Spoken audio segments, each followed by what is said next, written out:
Hello, everyone. As you're logging on to our Zoom, I want to welcome you. We're going to take a couple of minutes to let some folks get on and get hooked in. So we'll just take a minute, and then I want to warn everybody that it's garbage day in my neighborhood. So if you do hear some trucks, that's what's happening here. I think A to 2, we live nearby each other, so it's I think most of the trucks have gone by, but I've got my dogs put away, so that's one thing we got going for us. So we're just going to wait another minute and then get started.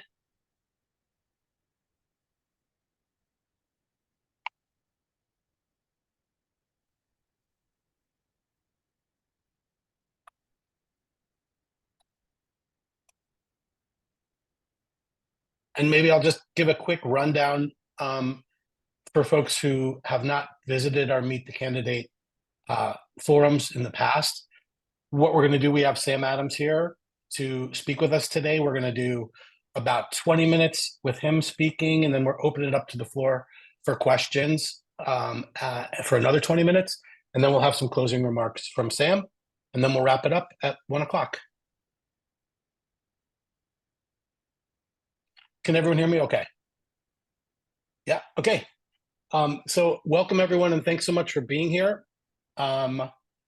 We will get started. We've got most of the people on board already or just logging in. And I want to make sure we have time for everybody to hear Sam and ask questions as well. Thanks for joining our virtual Meet the Candidate session for the candidates running for the Multnomah County Commissioner position, District 2.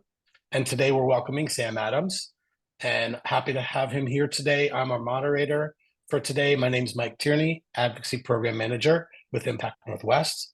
And this cafe is hosted by a number of other Portland area nonprofits doing great work in the community. We've got a slide showing everybody here, but I'll just give a special thank you to Portland Tenants United, Blanche House, SEI, Northwest Pilot Project, Path Home, Transition Projects, Our Just Future, Impact Northwest, William Temple House, and the Welcome Home Coalition. We're really thankful for this opportunity. Through these Meet the Candidate sessions, we hope to engage multiple stakeholders and learning more about each candidate and their background and vision for Multnomah County. I have to make sure we point out, as a 501c3 nonprofit, all of us are not here to endorse any candidate, but we do feel that civic engagement, advocating for the communities we work in and with is really important. So with that, just want to set the scene and some ground rules before we get going. Everybody, we're all going to treat ourselves and each other with respect. No hate speech will be tolerated. Bias, racist, homophobic, other forms of hate speech will not be tolerated. Microphones, we'll have them turned off because of noise and whatnot. And then when it comes to Q&A, one of us from Impact Northwest will be able to unmute you and give you opportunity to answer and follow up if needed. Also, when you do want to communicate your questions, you can either do it through the chat or just go into the area where you can raise your hand in the icon section down below your Zoom screen to raise your hand for a question. We've got the event recorded, so it'll be available on YouTube, Northwest Impact YouTube, for those of us or those who weren't able to make it today. So that recording will be up within the next couple of days after we get done with our session.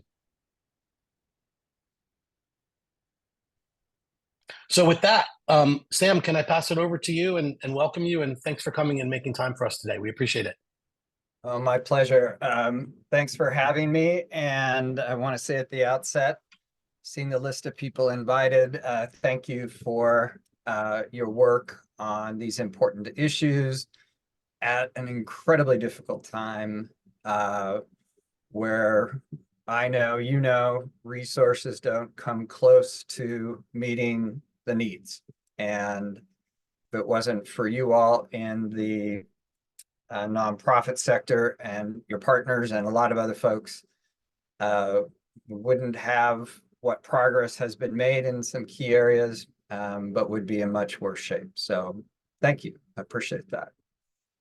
Um, I'm running for Multnomah County Commissioner because too often decision-making at the county lacks focus, it lacks urgency, it lacks good partnershiping, and it lacks accountability. The 2 years I was back at City Hall, in the mayor's office, with my team, we worked a lot on issues of homelessness, worked a lot on issues related to crime and public safety.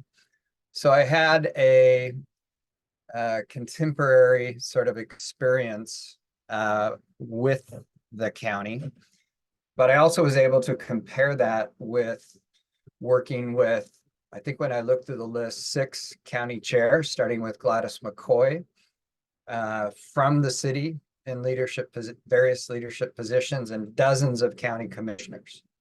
So when I make that observation of the top level decision making at the county, I do so from some recent experience and being able to compare it to prior experiences. And I discount for the fact, very difficult times, very trying times for the county, as I mentioned at the top, for you all, definitely for the city. So I'm running to help fix that. District 2, as you know, Northeast Portland. And I have a track record of taking on big, often multi-jurisdictional issues, bringing people together enough to tackle tough issues, getting significant improvement with success. So I'm bringing that experience of having been a elected local government legislator, an executive local government executive, and a familiarity with the county. A key reason why I'm running are the issues that you focus on. And I look forward to, if given the opportunity, I look forward to learning a hell of a lot from you all. This is based on, what I'm going to talk about is based on my research, talking to some of you and others in the field, my experience, and I look forward to, there's a lot that I can bring to the county. There's a lot I will learn, and I'm enthusiastic about that. So I look forward to the conversation. I like discussion. I like dialogue. So my goal on homelessness is to get us to functional zero. And I won't go into a definition of that. You know what that means. That's a big, I know that's a big lift, but I think we are capable of it. I think, but it's going to take some changes. And I think changes on the county side for sure. And when I was back at City Hall for 2 years, we made very large changes in the course of 20 months, and more changes as we learn more together, more changes are needed. So getting to functional zero, clearly that means building a lot more affordable housing, with appropriate services. And when I was back at the city had a housing emergency in 2015. There was the bond measure that was passed that was significant by voters. But inside the city, I didn't see a lot. I saw a lot of untapped opportunities related to that housing emergency.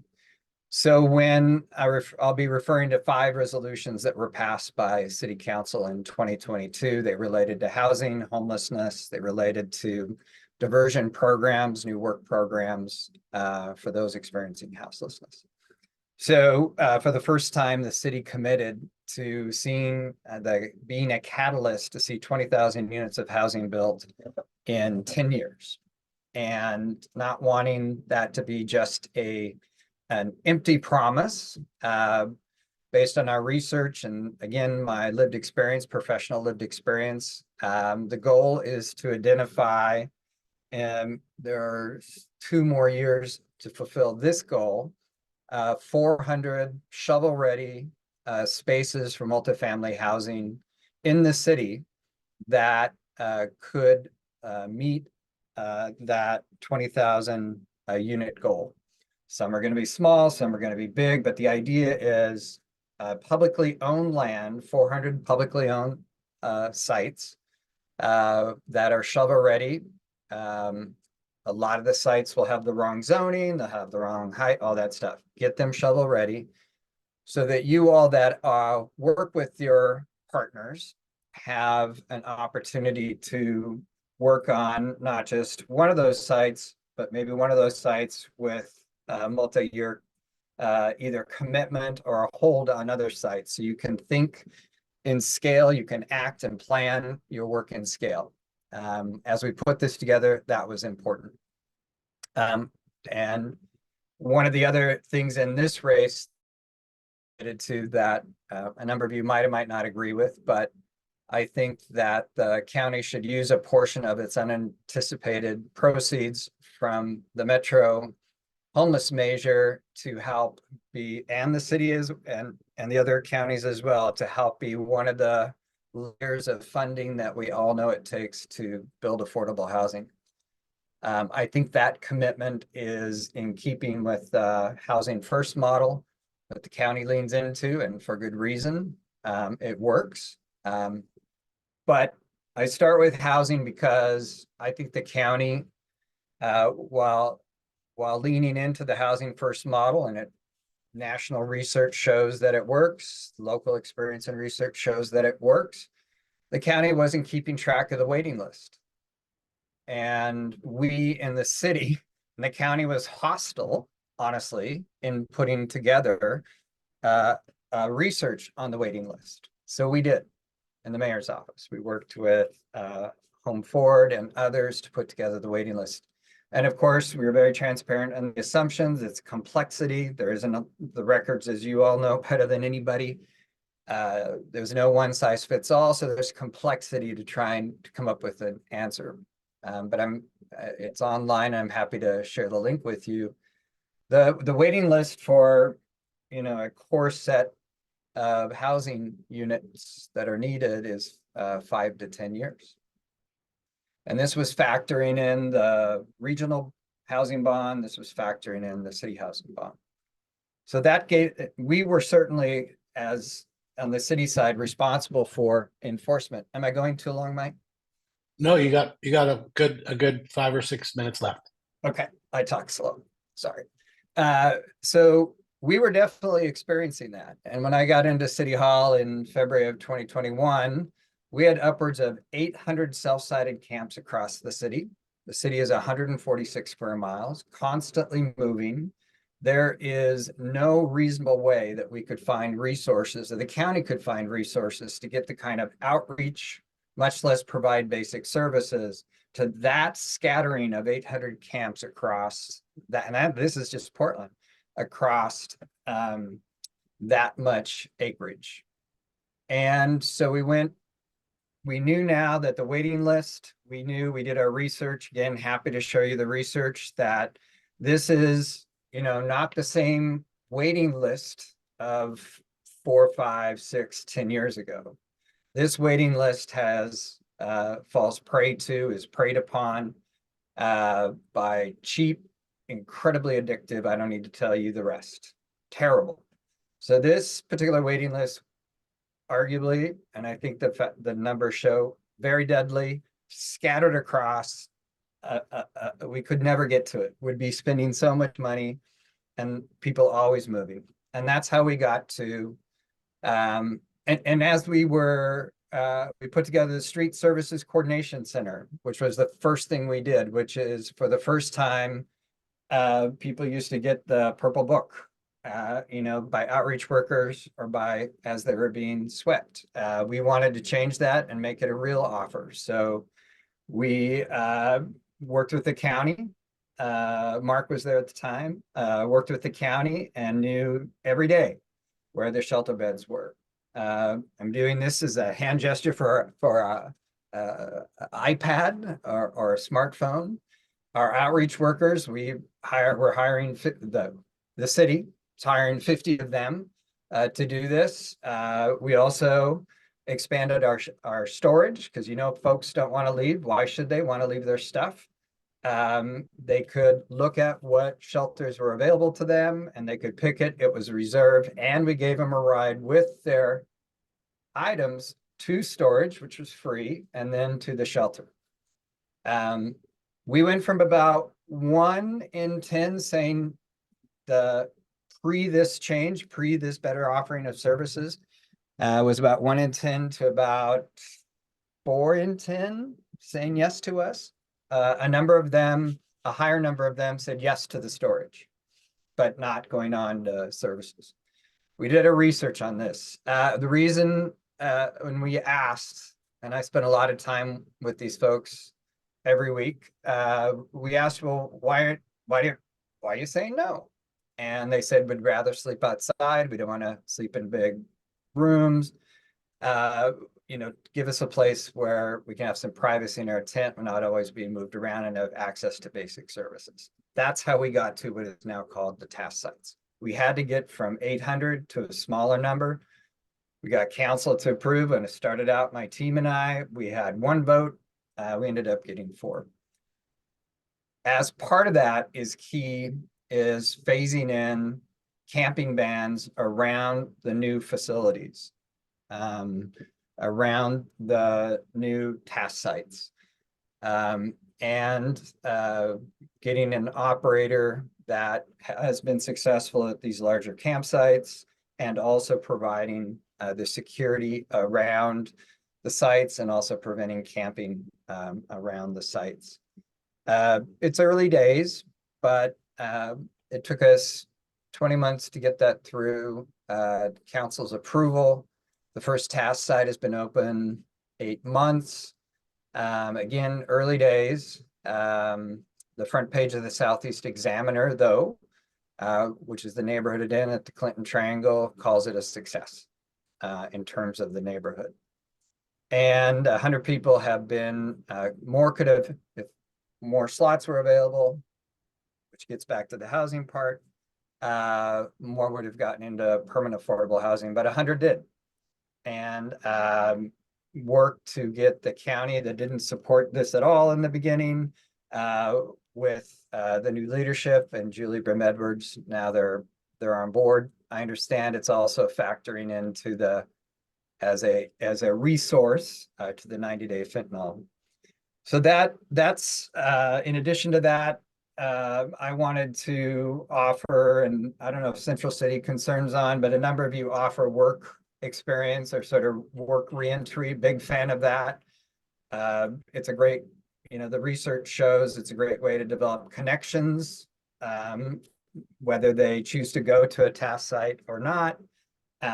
We found a partner in the United Kingdom that has a really good program with a ladder. I really cringe at just hiring folks that are experiencing homelessness or getting out of homelessness, or trying to prevent them from becoming outdoor homeless from just picking up litter. And so that was part of it. And this piece has stalled for a number of reasons since I left, but then also giving people the option to get rid of their records through diversion programs, working with the DA. That has not moved forward, and that would be a priority if I'm elected to this position. We found frustration at many levels along the way with the county. And this is something that I hope we have good conversation over. I know there is this, it feels to me there is this sort of line in the sand in this work that I think we need to come together on and recognize that there's a role to play. What the cities and the county have to do in dealing with the on-the-ground stuff related to homelessness and other things. That needs to be included in my mind. I'm open to different perspectives of what we define as the continuum. We can hire as many, and I'm a big fan of Portland Street Response. I helped get it, continue the funding. You can ask Carly Edwards and the team in Hardesty's office when I got back there. a big fan of civilian outreach. Absolutely, that is the best way. But we're still going to have EMTs, we're still going to have police making a lot of contacts. And cities are still going to have to manage the impacts of homelessness. And having people out there longer, they're going to get sicker. And that makes everything afterwards tougher. We all need to shrink the waiting time. So, but redefining the continuum for what it really is in the real world is where I get to in this race, talking about joint budgeting. A fatal flaw in the joint office, a fatal flaw in LIPSIC, Local Public Safety Coordinating Council, on the other shared services between cities and county, is they're just advisory groups and they're unconnected with the formation and monitoring of the budget. And anything less than that in this such complex system, I don't know how y'all deal with it. In this complex system will not provide both the certainty, will not provide the foundation for trying stuff out, making stuff bigger that seemed to be working. And you know, when you take the behavioral health and homelessness spending budgeted this year in Home Ford, the city of Portland, and Multnomah County, not including the police, not including EMT, which would be a lot more, it's $650 million. And I'd like to see that budgeted. I'd like to see folks like you gather around the table and hash out where the money should go in the continuum. Eco Northwest has done a first 1.0 effort at sort of mapping things, using that and others. I'd set ourselves a 60, 90 day, let's rough something out. Yes, it might be rebudgeting and repurposing. But I think those folks around the table making the decisions and redecisions in real time and being able to have joint reporting to the public, which we are losing, if not so quickly on this stuff. It's not that long before the Metro tax is up for re-election. Not that long. We're getting compared to Washington and Clackamas County on their lessons to learn, but much different scale. And if we don't have the votes in Multnomah County to say it's working, we don't have a funding source to continue. So that's just, look forward to the conversation going lots of places. Feel free to push back, ask questions. Thanks. Thanks, Sam. We can open up. Actually, I was thinking between logging in and everything and intro, you had until about 27 after. But if you wanna hit a couple more, okay, we can just go with the questions. We're gonna open up the chat. Also, feel free to go down to your reactions button and raise your hand. I guess I'll start off with a quick question, Sam, and that is, you know, a few weeks ago, we all heard about the homelessness response action plan jointly rolled out by the city and county. And I just wanted to get maybe your top line reactions to what you felt was different about it in a positive way, what you might have looked to have seen if you had been involved in creating it, and then how you feel you can take what it has and make it better, elevate it if you were to get this position. Great question. I really liked the fact that it was specific, more specific than I'm used to seeing. I like that it had a timeline.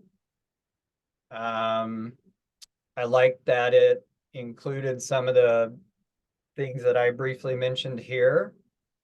I don't know how much of it involved your skill sets. I just don't. So I'd love some feedback on that. That would make a difference in sort of my soft, from the outside, sort of soft observations. But it has it has a fatal flaw. And the fatal flaw is 1.5 fatal flaws. I don't know on on what basis level of base services or existing services it includes. I don't know if it's just going to use the unused money, so I just don't know that. And that would be trade-offs. That's one thing. That's a question, but the fatal flaw is, I'm sorry, it's a nerdy, boring thing, but if you've been in the positions I've been in and you've seen what I've seen, at least you might come to this conclusion: it will fail unless it is connected to the actual decision makers, and that includes budgeting. So having advisory groups of smart people that don't have any like actual latitude to change things, to manage and remanage and rebudget, and I fear it will fail. It's the same reason the joint office failed. You know, it's not coordinating the resources. It is not managed by the folks like you all and others on the government side that have their own resources to include or not to include. And it's 20 months. I don't have my scrap of paper in front of me, but the amount of daily production on their good, clear goals is an appropriate level of ambition. But so far, the implementation of it is not being done in a form that shows the urgency of the issue, which is a problem I have generally on this, and is not include the real decision makers on what is supposed to be steering it, what is supposed to be steering the joint office. That's why the joint office falls short so often, has some micro accomplishments. I'm not talking about the people, I'm talking about the systems. That's why it falls short so often. If it doesn't have if it isn't a true joint effort, if it doesn't have the authority to make quick to decide what to do with the money, that, let's say that 600 jointly, if for conversation's sakes, that 600 up to that $650 million, it's just too slow, it's just too toothless, and it will fail, I fear. Okay, that's sober. Can I just have a quick follow-up? You know, when they rolled it out, you had the mayor there, the chair, you know, Chair Peterson was there.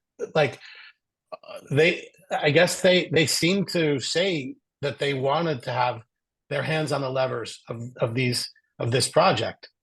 So are you saying that you've looked into some of the details and you're still seeing it where it's not being measured or supervised by those decision makers that you speak of? And then one more question on that. When you say it needs to be involved in the decision makers firsthand, are you including like the people, the frontline folks like our organizations that need to have like a seat at the table to talk about how things are implemented? Yeah, I mean, and honestly, that if you all aren't there for the daily and weekly discussions on this, I don't know how it happens. And if the governments, the three governments, let's say in my scenario, don't empower you, invest you all with the ability to do that, you're not going to meet it that 20-month timeline. I mean, it's got to be the actualization, the daily work has to be done differently. And I like the fact that this plan kind of calls that question. It's definitely an observation I've had of the joint office. It's not empowered in even adequately empowered even inside the county in a matrix management way to be as successful as it could be. And I'm fearful that we're about to repeat that here.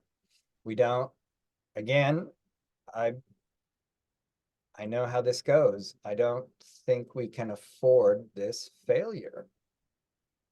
This is good high stakes, but the implementation and the actualization needs to be at the same level of urgency to meet those appropriate high goals. We are going, but by the time this ends, that 20-month ends, it'll be open season on the renewal of the Metro Measure. And if this is a failure, you won't have the support in Multnomah County that's needed. We need to change the way we do this work. It needs to be joint budgeting, joint management. Folks in the continuum need to be around the table, and they need to be invested with authority to make this happen. And the city needs to be at the table, and the uncomfortable parts of the city that make people uncomfortable because the city has to sweep because we can't have 800 self-sided camps, makes folks uncomfortable. We just have to get over that and understand that the only thing worse by some people's definition is that those things happen at all, but having them happen in an uncoordinated and non-systematic way is worse. Okay, we got some questions on the chat, which I'll get to, and this one kind of follows with what we were earlier talking about just now. This is specifically related to Joe's. It's from Laura Galino de Lovato. She's executive director for Northwest Pilot Project, and she's asking, Northwest Pilot Project. Yeah, she's asking, as a commissioner, how would you ensure that the Joint Office of Homeless Service spends down supportive housing service dollars as outlined in the county budget, and also in a timely manner? It can't. The way it is set up right now, it can't. We have to vest people. We have to give folks and we have to give folks to move more quickly, to give them the resources they may need to make good sound decisions. Sometimes that I'm repeating myself, but that's one thing. The second thing I've been very clear about is we've got one person running the county. And that's got to stop. Go to my website, it's the Oregonian wrote about my observations. You have a board, it's going to get nerdy here, but you need to hear this. You have a board rule. So the board of county commissioners is responsible for setting policy and setting the budget and oversight of the executive of the implementation of those policies and budget. And this is not just the current chair. Over the years, and the board's rule is anyone on the county board can put any item on the board's agenda for discussion. It can be a resolution, it can be an ordinance. That's a key part of the oversight of Multnomah County, just as it is in the city of Portland. Well, somewhere along the way, the chairs in this government wrote an administrative rule that says they have to approve everything that goes on the board agenda. So what does that mean? That tough, controversial stuff is not making its way to the agenda. In fact, the board has been relegated to blessing policy too often, in my mind, blessing policy through a budget funding without the policy coming for a full discussion with the board far too often. Multnomah County now is an example of that, where I don't feel it had enough of a discussion the first or second time. So as long as, and I'm running to change that. So it's not democratic, it stifles oversight, and nowhere is more discussion and oversight needed than in the joint office. Back squarely to the question that was asked. Why is the decision-making lack the urgency and the focus and the accountability and the partnershiping that I think in difficult issues like this, it needs? It's being run by basically one person and it's not working. Okay, this is going to go towards specifically our organizations here, and it's really an important issue. It's coming from Tony Bernal from Transition Projects. Hi, Yeah. Sam. Thanks for joining us. Many homeless service workers are themselves housing insecure, and the county has conducted a wage study that indicates the disparities in wages, especially when compared to what the county pays its own workers for the same roles. So, but we have seen no real action to correct these disparities. What would you do to address this really critical issue that we're all seeing it among all our organizations? Um, I would be an advocate based on uh, my experience and education. I'd be an advocate for paying additional wages and benefits so that you all on our behalf, attract and retain great talent.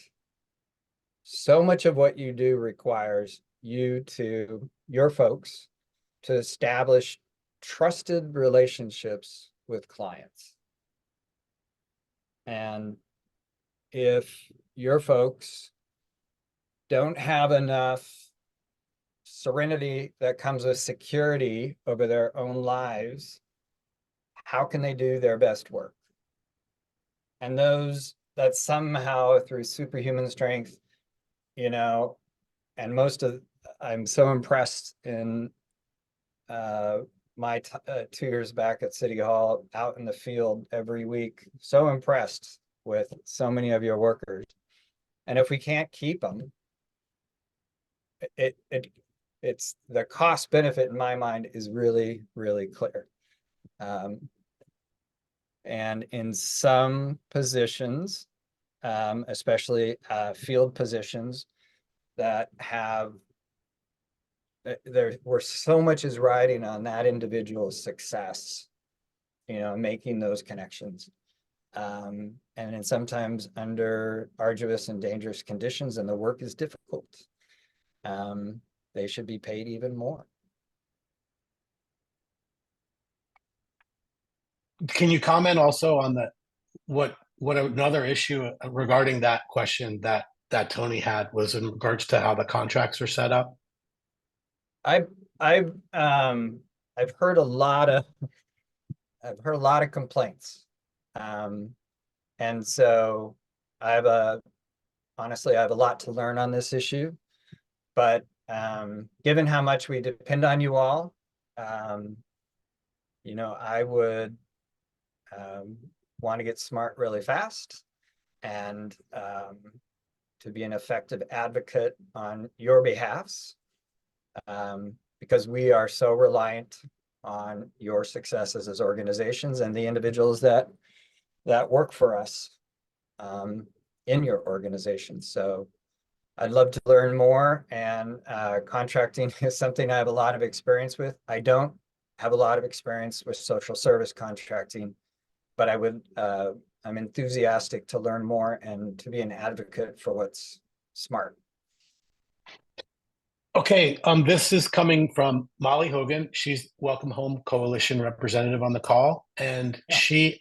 you mentioned this earlier. I think you commented that you value a housing first approach, and that's her question is, do you prioritize the housing first practices? If so, how would you champion them and prioritize them in budgeting and policy actions in the county? And if not, why not? So talk us through a little bit more detail about that. Yeah, so I'm a believer in the continuum and having to make decisions on making informed decisions around the continuum, and programs that we're constantly looking to improve around that continuum from prevention to recovery. So I don't view it as binary. It's complicated, and because the issue is complicated, it needs to, in my opinion, the continuum, like I've already said, needs to include the reality of other local governments like cities and what they need to do. And I know that's controversial, but I don't see it working any other way. So the fact that Housing First works as an intervention is absolutely confirmed to me, as it is to a lot of folks. The fact that we have in some cases, a multi-year waiting list, sometimes 5 to 10 years for folks outside, based on the study and what research we're able to find, means you can't just do housing. Not when those 5 to 10 years are as deadly as they are right now. Not when we have 800 self-sided camps across 146 square miles, where we will never have enough resources to make meaningful connections with them or provide basic services. We have to balance those. And I'm happy to provide you with the research that we did in this, and the research on Housing First is well established.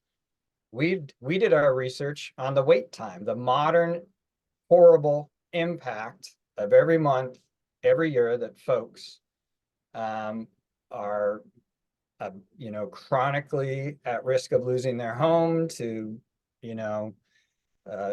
couch surfing, to sort of being outside. And the being outside is so deadly. I don't see it as an either or. We have to find the right balance. We have to find safer places to be while they wait.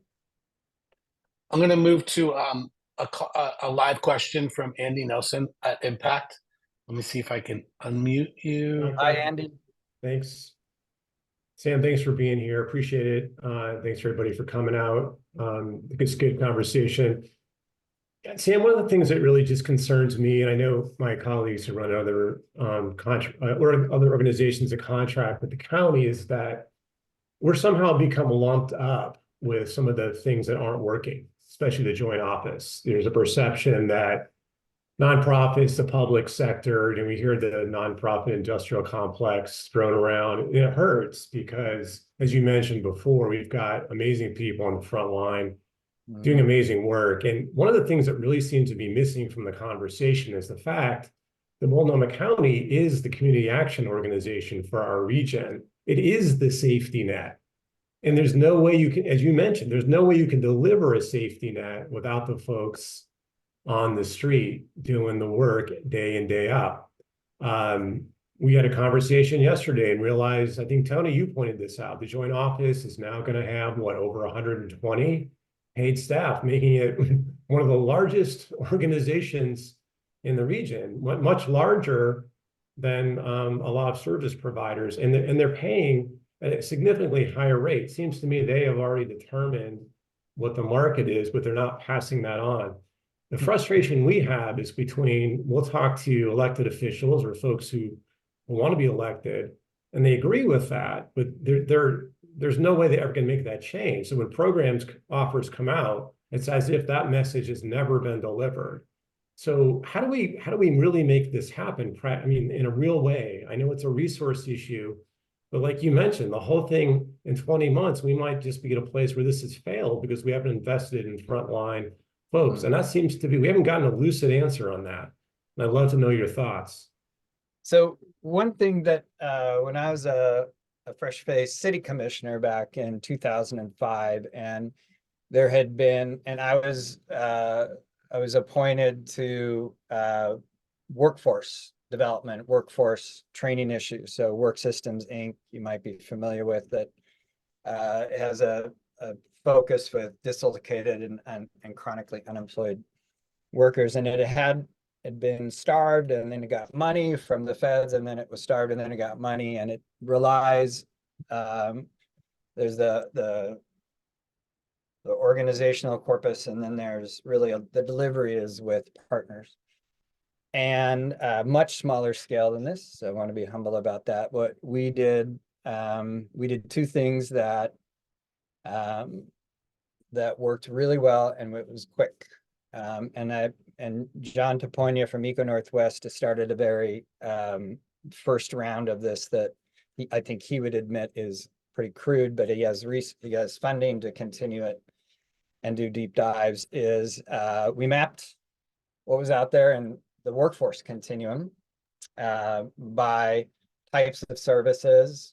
And then we also did, is the wrong word, but we did shadow client shadow shoppers that would pose as clients or shadow real clients to see, while we're all thinking we've got it figured out, you know, how is it for the client or the client that we're looking to, you know, someone to be a dislocated worker, we want to become a client. We did those two things, and in relatively quick order, and brought in the service providers. And not an audit, but a map, and people, you know, because everybody, part of the reason that this, which is underneath this question, is you have no choice but to do this sort of patchwork thing because the joint office is so ineffective. The contracts, I've heard a lot, like you say, I've heard a lot of complaints about. So we have to create something where everyone's at the table. You are so incredibly, your work, the work of this group is so incredibly important. I don't know how it can be done without you at the table. And to make sure that the continuum has the right investments at the right points, right? And then the other sort of finding out how what has to be a better offering to the clients with its distributed system, very complex system, kind of cuts through, right? And I've seen the audits, and you all have, I think, been at the vanguard of complaining about a lot of that on behalf of your clients, which is great. So those two things I think are really important. Like I said, the joint office has a fatal flaw because even if you're on one of these advisory committees, you're too far away from the decision making. County has to give up some, and the city and others have to vest a group that can act more nimble than what we have right now. It's got to include you all. We have a couple more questions on the chat as we're wrapping up here. This is from Mercedes Elizalde. She's from Latino Network. Yeah. And she says, hi, Sam. You mentioned that you were supportive of using a portion of the SHS measure for capital to build more housing. Yeah. This is a short-term action that could respond to our crisis. But as you mentioned, with functional zero, this is ongoing work to end homelessness, not a single moment in time. So long-term, do you think the county and Metro should be responsible for funding PHB, or does the city have an obligation to ensure PHB is building housing every year? Great question. My proposal would be that I clearly wasn't clear before. I would carve out it as ongoing. So it would float. Obviously, the whole thing goes away if it's not renewed.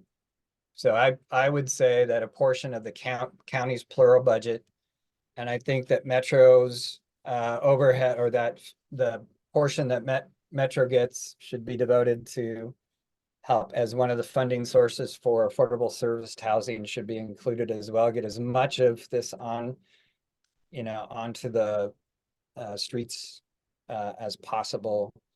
The challenge we're facing, right, and what I love, an ongoing measure that provides the kind of certainty that housing developers and nonprofit housing developers need to start the planning, that it takes years for these projects, with an ongoing funding measure.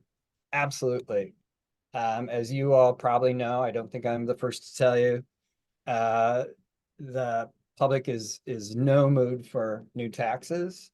So I think if we can show them in these last years some big successes with the existing Metro measure, then we will have their confidence to fill in what are still gaps. And the Metro measure, even if you shave some off the top of the unanticipated ongoing, won't be enough.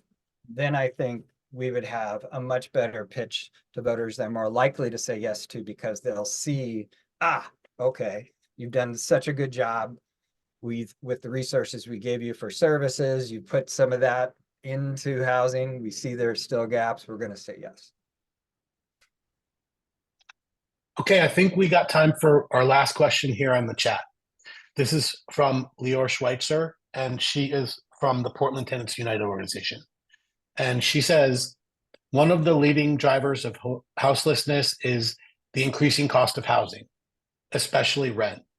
And yes, we have new apartment buildings sitting empty. So more apartments doesn't seem to be the be all end all fix for this issue. So how would you help lower rent or manage rent escalation more effectively to keep so many people from becoming houseless?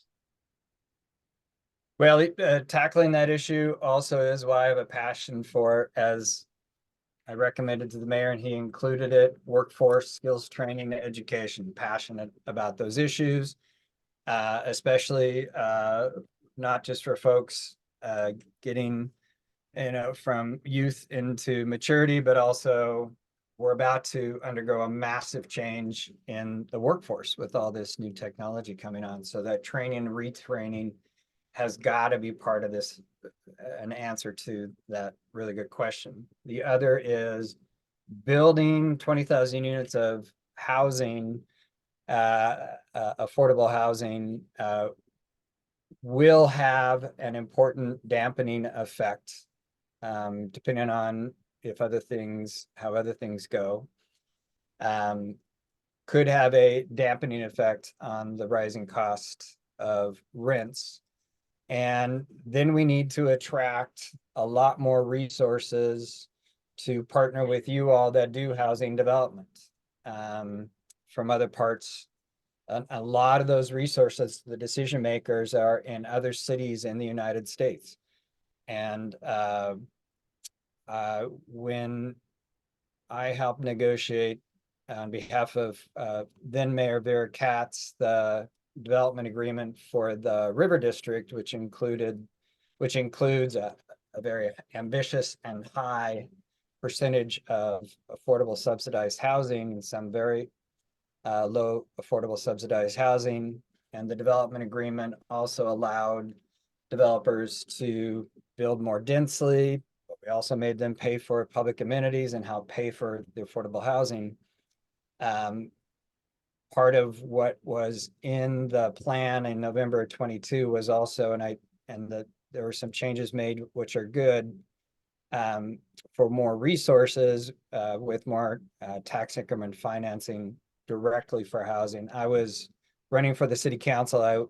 In 2004, I was the first person to commit to a set aside for what is now called Prosper Portland Tax Increment Funds.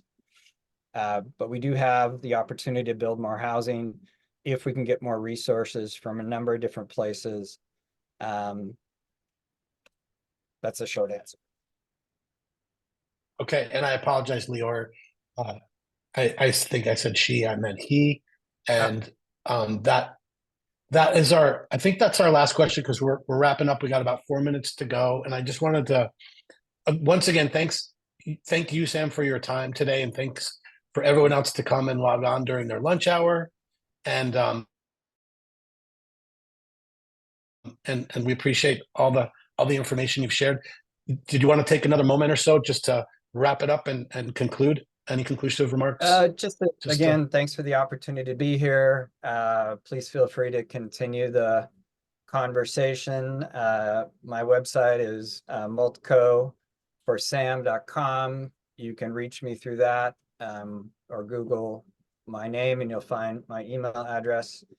Feedback, questions, other ideas. I'm really excited about the prospect of joining the county.